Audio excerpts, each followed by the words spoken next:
In this video, we'll be talking about by far the most popular way to do really large-scale data processing, and that's called Hadoop.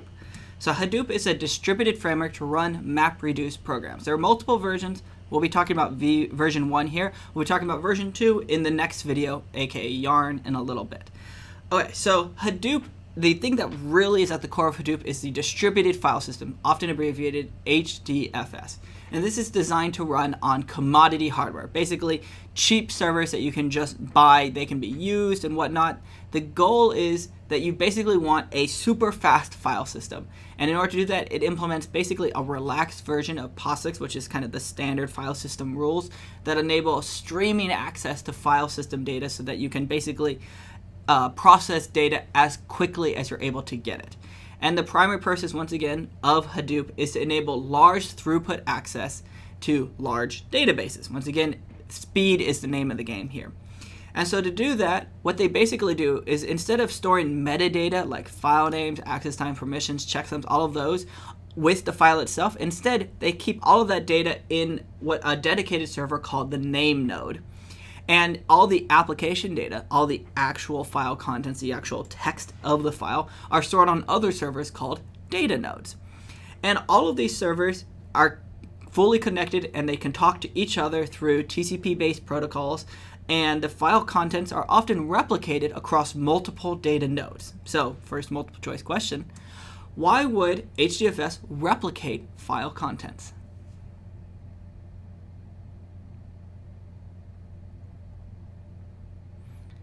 Alright, so let's go through these one by one. So, does replicating file contents increase durability, increase reliability? Yeah, it does. If you have multiple copies of your file content, even if one of your data nodes goes down, you still have other data nodes that have all of the relevant information and can be used to restore the data node that failed. Increased bandwidth, multiple nodes can serve data. That's definitely true as well. If you have a server that's trying to process as much data as possible, if it can get that information from 10 servers instead of just from one, it'll be able to process the information faster. Increased co-location, data with programs needing the data. Now, we haven't talked a lot about this one yet, but this is also a really useful thing that HDFS does. Basically, it says, hey, this node will be needing this amount of data. Well, wouldn't it be really nice if we could take that data and stick it on the same node so it doesn't have to talk through the network to get that information as it needs to process? And that leads to much larger increases in speed. So the Hadoop clusters make sure that the information that's needed for a particular application is either on that same node or easily accessible by that node. And the last one is just a silly wrong answer.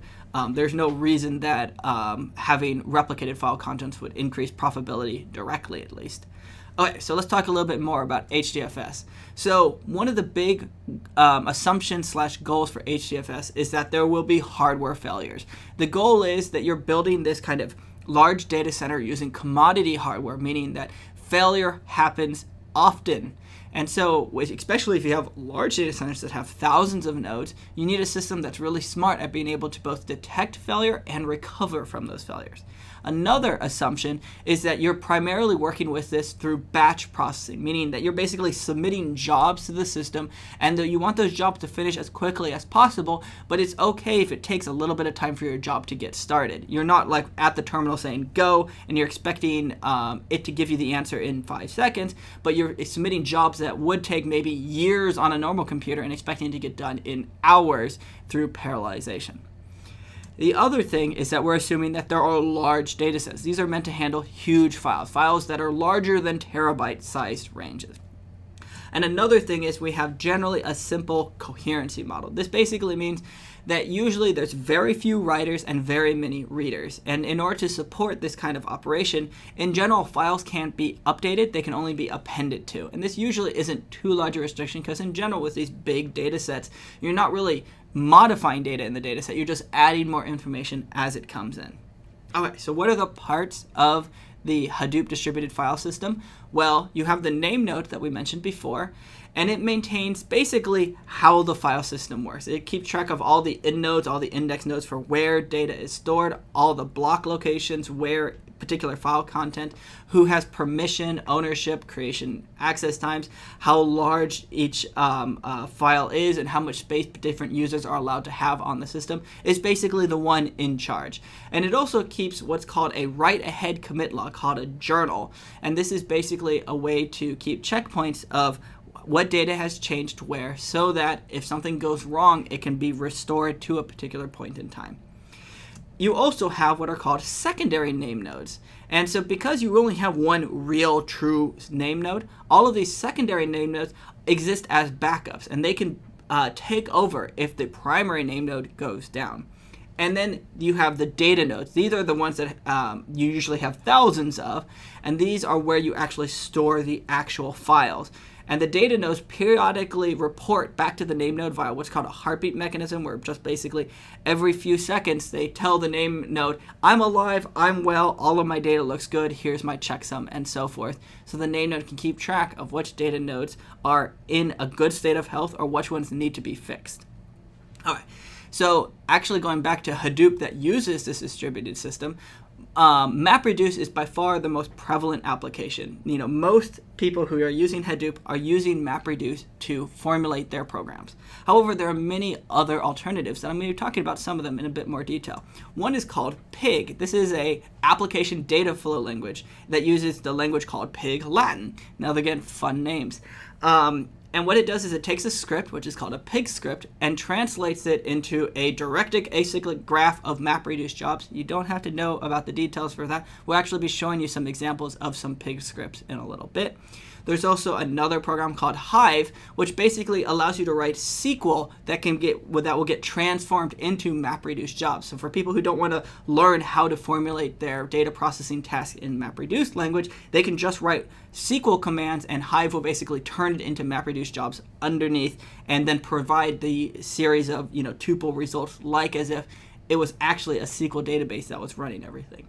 There's also another language called Uzi that provides scheduling and running of workflow jobs from the above. It's basically a big scheduler that allows for these things to interact and play nicely with each other.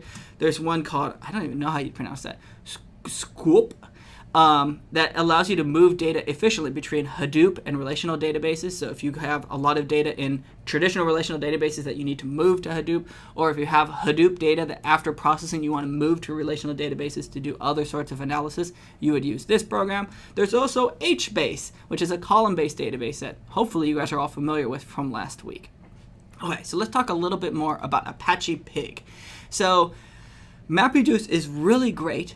However, often it's really hard to think about how to formulate your data processing in these kind of MapReduce terms. So in order to use MapReduce, you have to express programs as these kind of one input, two stage processes where you have to supply a map function and a reduce function. And MapReduce doesn't provide really nice interfaces for doing complex data flow, where you have to change their data a lot and have to go through all of these different steps to get to the final output. So that's why Pig, and consequently Pig Latin, were invented. So what we do is we're going to go through an example. Okay, let's imagine we want to find the average page rank of popular categories of URLs. We want to see which types of URLs are more popular on the internet. So if we had this data in a SQL style database, we would say select category for average page rank where the URLs have page ranks of greater than 0.2, and when you want to group by particular categories, and we only want the really popular categories, so those categories that have a count of greater than 10 to the 6. So we want to find really popular categories, and we want to find the URLs that are really highly ranked in that category. All right, so how we would do this? Well, I'm just moving that same SQL query up so we have a bit of space. This gets transformed into this Pig script. So we're going to filter URLs by page ranked that have greater than 0.2. We want to find the highly ranked pages. And then what we're going to do is we're going to group the good URLs by their categories, and we're going to store this in a variable called groups. And then what we're going to do is we're going to filter those groups by those which have really high counts from good URLs, greater than 10 to the 6. Those are our big groups. And then for actual output, the thing we want to return, we want to say for each of the big groups, we want to generate the category as well as the average URLs that have that particular, the average page ranked from those good URLs. Once again, you don't need to know the details. I'm never going to ask you to write Pig script, but you can see how the SQL query from above gets transformed into this kind of step-by-step working your way to the process, and those filter and group and for each and generate actually get turned into various map and reduce jobs piece by piece. Another nice thing is that Pig Latin supports operations on nested data structures like XML and JSON. It also allows you to define user functions so that if you need to have very particular data transformations that's not provided by default, you can write functions that do that for you. And the way that it allows you to work with the data is you can work with atoms, which are simple atomic values, numbers, strings, things like that. You can work with tuples. You can work with bags, which are basically sets that allow for duplicates. You can work for maps, which are basically, keys, value sorts of operations. So you have a lot more flexibility than you would if you had to describe your data in either just MapReduce terms or in SQL terms. And so Pig is a really awesome tool if you want to be using Hadoop. And so I strongly recommend using it actually often over MapReduce. If you can really think in the MapReduce headspace, then go for it. But Pig is often a much easier way to formulate your kind of data processing queries. Okay, another tool that I want to talk about is called Apache Hive.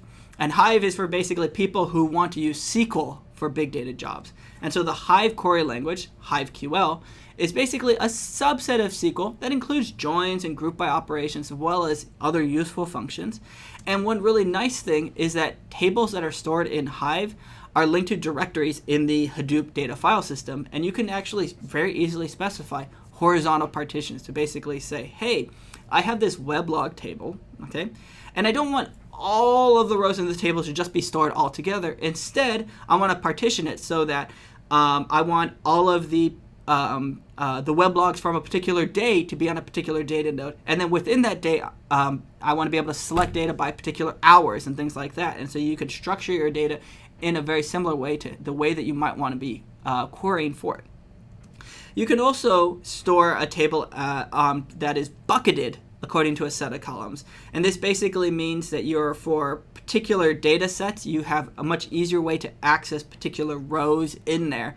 And you can define exactly how small of files are, or what's like the maximum file size that you allow for your storing of data, so that you can optimize basically file transfer rates, recoverability, and things like that to be optimized for how you need to handle your data. And so Apache Hive is another nice way if you have really large amounts of data sets, perhaps data sets that outgrew your relational database, but you to be able to still work with it with the same tools and the same language that you're used to.